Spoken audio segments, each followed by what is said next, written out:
In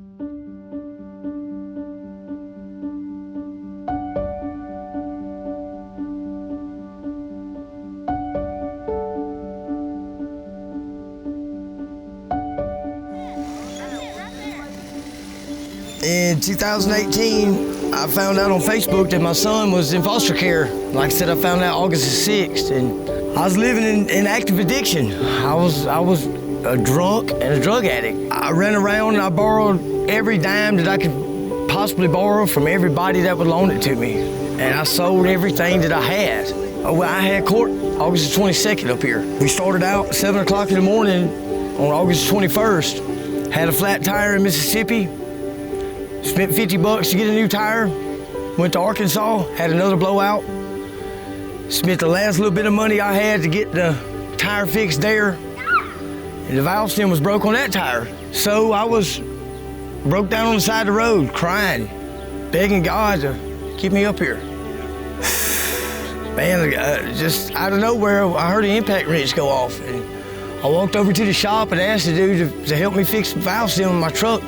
And he did. We were in Little Rock. I knew I had to be here at 9 o'clock the next morning in Miami for court. I always keep an open mind. You have to, whenever you're in foster care, keep an open mind because you're trying to help the parents get their kids back. That's the main goal. And so whenever they told me about Frederick, I was like, okay, let's do this. And so once I started hearing the story and stuff, he did a good job about presenting himself, told me everything about him. He was very honest. And so we just grew a connection from there. It was like no other. I mean, it was great.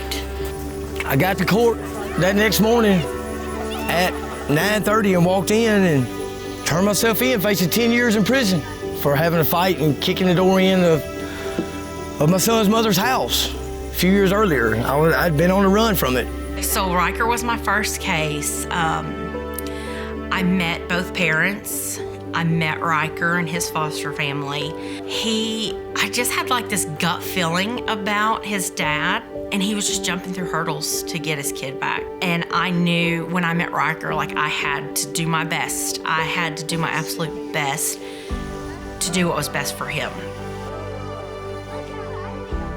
Miss Jennifer, she kept me focused. She gave me strength when I was weak, you know.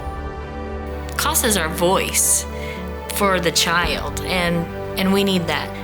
CASA is amazing about doing that. I have a little girl right now we've had her almost 3 years, and I've had the same CASA worker the whole time. She's been through it all. I've been through probably 6 DHS workers for this child, but that one CASA worker knows everything that we've been through.